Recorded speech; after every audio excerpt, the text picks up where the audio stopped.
ay rated SPG. Striktong patnubay at gabay ng magulang ang kailangan. Maaaring may masiselang tema, lengguwahe, karahasan, sexual, horror o droga na hindi angkop sa mga bata. Paglapit ng binata sa harap ng bahay, bigla siyang napahinto. Huminto ang kanyang mga hakbang. Isang saglit na katahimikan ang bumalot sa paligid. Sa mismong pintuan may isang babaeng nakatayo.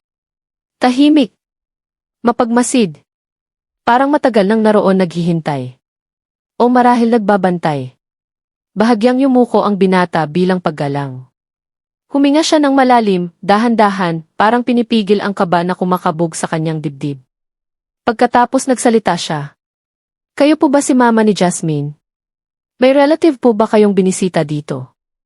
Maingat ang bawat salitang lumabas sa kanyang bibig. Halatang pinag-iisipan niya ang bawat pantig bago ito bitawan. Saglit na napatingin ang babae sa kanya. May bakas ng pagdududa sa kanyang mukha. Not exactly, sagot ng babae. Malamig ang boses ngunit hindi bastos. Hindi ako ang mama niya. Sandaling tumigil ang kanyang tingin sa binata. Parang sinusuri. Parang tinatantiya kung sino nga ba ang nasa harap niya. Pero sino ka ba? At bakit mo hinahanap si Jasmine? Bahagyang umiti ang binata. Ngunit ang ngiting iyon hindi sapat para maitago ang tensyon sa kanyang mga mata. Tita, nandito po sana ako para makita si Jasmine. Isang mahabang buntong hininga ang pinakawala ng babae. Siya si Evely. Mula ulo hanggang paa pinagmasdan niya ang binata. Parang isang ina na sinusukat kung ang taong kaharap niya ay dapat bang pagkatiwalaan. O dapat ilayo. Ang sweet naman ng effort mo, iho, sabi ni Evely sa wakas. Sigurado akong ma-appreciate ni Jasmine iyan. Sandali siyang tumigil. At pagkatapos, bumigat ang kanyang tinig. Pero sa ngayon bawal pa siyang dalawin. Parang biglang bumagsak ang mundo sa dibdib ng binata. Kitang-kita sa kanyang mukha ang pagkadismaya. Sayang naman po, mahina niyang sabi. Nag-skip pa nga po kami ng summer class para lang makarating dito, tita. Bahagyang kumunot ang noo ni Evely. Masyado pang sensitive ang immune system ni Jasmine, paliwanag niya. Kapag gumaling na siya at pwede nang bumalik ang mga bisita, saka na lang kayo bumalik. Ngunit hindi pa rin umatras ang binata. Sa halip, bahagya pa siyang lumapit. Sa boses niya ngayon naroon ang pakiusap na halos hindi na niya maitago. Please po tita. 5 minuto lang po. Ngunit sa sandaling iyon, tuluyang tumigas ang ekspresyon ni Evely. Sinabi ng hindi pwede. Diretso. Walang pag-aatubili. At isa pa, dagdag pa niya, mas malamig na ngayon ang tono. Huwag mo akong tawaging tita. Huminto siya sandali. Hindi kita pamangkin. Ang boses niya ay parang pader. Isang matibay na pader. Na hindi kayang wasakin ng simpleng pakiusap. Sa kabilang bahagi ng lungsod. Sa loob ng isang opisina na puno ng papeles, tensyon at mabibigat na usapin. May isa pang eksenang nagaganap. Nakatayo si Jobert sa harap ng mesa. Sa isang kamay hawak niya ang telepono. Sa kabilang banda naroon ang isang abogado na tahimik na nakikinig. Makikita sa mukha ni Jobert ang malinaw na inis. Kailangan mong maintindihan, mariin niyang sabi. Hindi ako sanay na natatalo sa kaso. Tahimik ang abogado. Ngunit sa kanyang mga kilos halata ang kaba. Alam niyang kapag si Jobert ay nagagalit mahirap itong kausap. Kausapin ninyo kung sino man ang dapat kausapin, patuloy ni Jobert. Halos hindi na niya maitago ang frustration. Gawin ninyo kung ano man ang kailangang gawin. Pagkasabi niya yon, agad niyang ibinaba ang tawag. Thank you. Ingat kayo, dagdag pa niya. Ngunit ang tono, halatang pilit lamang. Hindi pa man siya nakakaupo muli. Biglang bumukas ang pinto. Evely? Napalingon si Jobert. Anong ginagawa mo dito? May halong gulat sa kanyang boses nang makita ang babae sa pintuan. Bahagyang inayos ni Evely ang kanyang buhok bago sumagot. Sinusundo ko si Jobert. Sandaling natahimik ang silid. Sa katahimikang iyon, parang biglang bumalik ang lahat ng alaala ng kanilang nakaraan. Mahaba, magulo, at puno ng mga sugat na hindi pa tuluyang naghihilom. Napansin ni Jobert ang itsura ni Evely. Medyo gusot ang kanyang damit. Pagod ang kanyang mukha. Kapag pupunta ka dito sa susunod, sabi ni Jobert na maihalong biro at puna. Mag-ayos ka naman. Bahagya siyang ngumiti. Magbihis ka ng maganda. Agad na kumunot ang noo ni Evely. Sa tingin mo magagawa ko pa iyon, mabilis niyang sagot. Magpapaganda ako sa dami ng problema ng pamilya ko. Lalong bumigat ang kanyang boses. Lalo na ngayon na may sakit si Jasmine. Ang pangalan ni Jasmine ay parang bumagsak sa hangin. Bigat. Tahimik. Saglit na napahinto si Jobert. Hindi naman tayo magkatulad, patuloy ni Evely. Magagawa mong magpugi dahil parang wala kang pakialam sa apo natin. Napakunot ang noo ni Jobert. Ngunit maya-maya, bahagya siyang napangiti. Did you just say na pugi ako? Napaerap si Evely. Hindi iyon ang ibig kong sabihin. I know, sagot ni Jobert habang bahagyang tumatawa. Teasing lang iyon. Ngunit unti-unting nagbago ang kanyang mukha. Naging seryoso. Alam mo, Evely, sabi niya sa mas mahinang tono. Just because carry myself well doesn't mean na hindi ako concerned kay Jasmine. Napatingin si Evely sa kanya. Sa unang pagkakataon, tila may nakita siyang lungkot sa mga mata ni Jobert. Ayoko lang humarap sa apo natin na mukhang problemado, patuloy ni Jobert. Baka lalo lang siyang mag-alala. Napabuntong hininga si Evely. Sa kabila ng galit niya, alam niyang may punto ang sinabi ng lalaki. Kaya kung ako sa'yo, dagdag pa ni Jobert, may bahagyang biro na bumalik sa kanyang boses. Mag-ayos ka rin paminsan-minsan. Sandali siyang tumingin sa kanya. Para hindi ka mukhang older than 70. Biglang nanlaki ang mata ni Evely. Hoy! 60 pa lang ako. Napailing si Jobert habang tumatawa. Ang astos mo talaga. Mas astos ka, mabilis na sagot ni Evely. Sa kabila ng kanilang pagtatalo, may kakaibang init sa eksena. Parang dalawang taong matagal nang nagbabangayan. Ngunit kahit kailan, hindi pa rin kayang tuluyang iwan ang isa't isa. Biglang tumunog ang telepono ni Jobert. Hello! Tahimik siyang nakinig sa kabilang linya. Unti-unting nagbago ang kanyang mukha. Mula sa kalmado, naging seryoso. Wait, hold on, sabi niya habang tinatakpan ang receiver. Pagkatapos ay humarap siya kay Evely. Mula sa kabilang linya narinig ang boses na tila may hinihiling. Please, T. Huminga ng malalim si Jobert. Sige, sagot niya sa wakas. Pumayag akong bumalik ako rito. Ngunit agad niyang idinagdag. Mas mariin. Pero lilinawin ko lang. Saglit siyang tumingin kay Evely na tahimik lamang na nakamasid sa kanya. Pinagbigyan ko lang si Dada kaya ako pumayag, patuloy ni Jobert. Pero ayoko ng gulo. Malamig ang kanyang tono. Punong-puno ng babala. Kaya kung maaari di. Sandali siyang tumigil.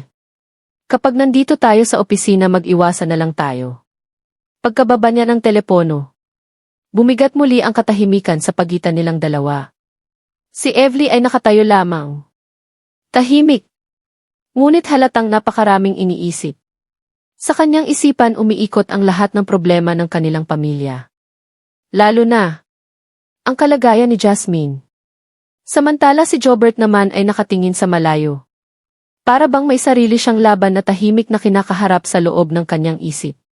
Sa pagitan ng kanilang katahimikan, may isang bagay na pareho nilang hindi kayang sabihin ng direkta. Sa kabila ng lahat ng sumbatan, ng biro, ng galit, iisa lang ang takot na bumabalot sa kanilang dalawa. Ang posibilidad na mawalan sila ng pagkakataon. Na makita si Jasmine na tuluyang gumaling. At sa likod ng bawat salita nila. Sa bawat titig. Sa bawat buntong hininga. Unti-unting lumalalim ang tensyon ng kanilang kwento. Isang tensyon na dahan-dahang humihigpit. Papalapit. Sa sandaling wala na silang magagawa. Kundi harapin ang katotohanan. Sa labas ng opisina. Dahan-dahang naglakad si Evely papunta sa bintana. Tahimik.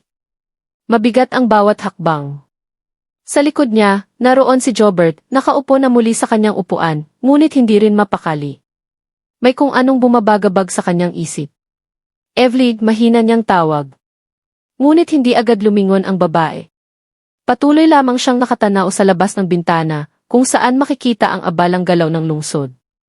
Mga sasakyan. Mga tao. Mga buhay na tila nagpapatuloy na parang walang problema. Ngunit para kina Evely at Jobert parang huminto ang oras. Kamusta na ba talaga si Jasmine? Tanong ni Jobert, mas maingat na ngayon ang kanyang boses. Sandaling napapikit si Evely. Para bang ang simpleng tanong na iyon ay sapat na para buksan muli ang lahat ng pag-aalala sa kanyang dibdib. Hindi pa rin stable, sagot niya sa wakas. Dahan-dahan siyang humarap kay Jobert. Makikita sa kanyang mga mata ang pagod, ang puyat, at ang takot na matagal na niyang pilit kinikimkim. Sabi ng doktor kailangan pa siyang bantayan ng mabuti. Kahit maliit na impeksyon lang pwedeng lumala agad. Natahimik si Jobert. Bahagya siyang napayuko. Sa unang pagkakataon sa araw na iyon tila nawala ang kanyang karaniwang kumpiyansa. May dumalaw ba sa kanya? Tanong niya. Napabuntong hininga si Evely. May isang binata kanina, sagot niya. Agad na napatingin si Jobert. Binata. Tumango si Evely. Naghahanap kay Jasmine. Mukhang kaklase niya siguro. Sandaling natahimik ang silid. Pinapasok mo ba? Tanong ni Jobert. Yumeling si Evely. Hindi. Bahagyang kumunot ang noo ni Jobert. Bakit? Napatingin si Evely sa kanya na para bang hindi makapaniwala sa tanong. Jobert, may sakit ang apo natin. Hindi pwedeng basta-basta may papasok na kung sino sa bahay. Napahilot si Jobert sa kanyang noo. Alam ko, sagot niya. Pero baka importante iyon para kay Jasmine. Napabuntong hininga si Evely. 5 minuto lang daw ang hinihingi niya, sabi niya. Saglit siyang tumigil. Pero hindi ko siya pinapasok. Tahimik si Jobert. Tila may malalim siyang iniisip. Anong pangalan? Tanong niya. Bahagyang napakunot ang noo ni Evely. Hindi ko na itanong. Napailing si Jobert. Iyon ang problema sa'yo, Evely, sabi niya, bahagyang bumabalik ang dating tono ng panunukso. Mas mabilis ka pang magdesisyon kaysa magtanong. Napaerap si Evely. Mas mabuti ng sigurado kaysa magsisi. Ngunit hindi sumagot si Jobert. Sa halip tumayo siya mula sa kanyang upuan. Lumakad siya papunta sa bintana kung saan nakatayo si Evely. Sandaling magkatabi silang dalawa. Tahimik. Mula sa ibaba ng gusali maririnig ang ingay ng trapiko. Ngunit sa pagitan nila parang may sariling katahimikan na bumabalot. Naalala mo ba, biglang sabi ni Jobert, noong bata pa si Jasmine. Napalingon si Evely. Ano naman iyon? Yung tuwing magkakasakit siya ikaw ang unang nagpapanik. Bahagyang natawa si Jobert. Habang ako naman ang kailangang magpanggap na kalmado. Napabuntong hininga si Evely. Hindi ako nagpapanik, depensa niya. Ngunit bahagya ring lumambot ang kanyang mukha. Nag-aalala lang ako. Tama ka, sagot ni Jobert. Ganyan ka talaga. Sandaling nagkatinginan ang dalawa. Sa titig na iyon bumalik ang maraming alaala. Mga taon ng pagsasama. Mga taon ng pagtatalo. Mga taon ng pagmamahal na pilit nilang kinalimutan. Ngunit bago pa man sila makapagsalita muli. Biglang kumatok ang sekretarya sa pinto. Sir Jobert. May naghahanap po sa inyo. Bahagyang kumunot ang noo ni Jobert. Sino? Isang matandang lalaki po. Saglit na napatingin si Jobert kay Evely. Matandang lalaki, ulit niya. Tumango ang sekretarya. Sabi niya mahalaga raw ang sasabihin niya tungkol kay Jasmine. Sa sandaling iyon, parang tumigil ang mundo. Nanigas si Evely. Ano, mahina niyang sabi. Samantala si Jobert ay dahan-dahang lumapit sa pinto. Papasukin mo siya, utos niya. Pagkabukas ng pinto, dahan-dahang pumasok ang isang matandang lalaki. Maputi na ang buhok. May hawak na lumang sobre sa kanyang kamay. At ang kanyang mga mata. Diretsong nakatingin kina Jobert at Evely. Pasensya na kung bigla akong dumating, sabi ng matanda. Pero kailangan ninyong malaman ang totoo. Nagkatinginan sina Jobert at Evely. May kakaibang kaba na biglang sumikip sa kanilang dibdib. Ano ang ibig mong sabihin? Tanong ni Jobert. Dahan-dahang iniabot ng matanda ang sobre. Tungkol ito sa sakit ni Jasmine. Biglang nanlaki ang mga mata ni Evely. Tungkol sa sakit niya, ulit niya. Tumango ang matanda. At tungkol din sa isang bagay na matagal nang itinago sa pamilya ninyo. Unti-unting bumigat ang hangin sa loob ng opisina. Habang dahan-dahang binubuksan ni Jobert ang sobre. Parehong nararamdaman ni na Evely at Jobert na ang sandaling iyon ang maaaring magbago sa lahat ng kanilang alam tungkol kay Jasmine. At marahil, tungkol din sa kanilang pamilya.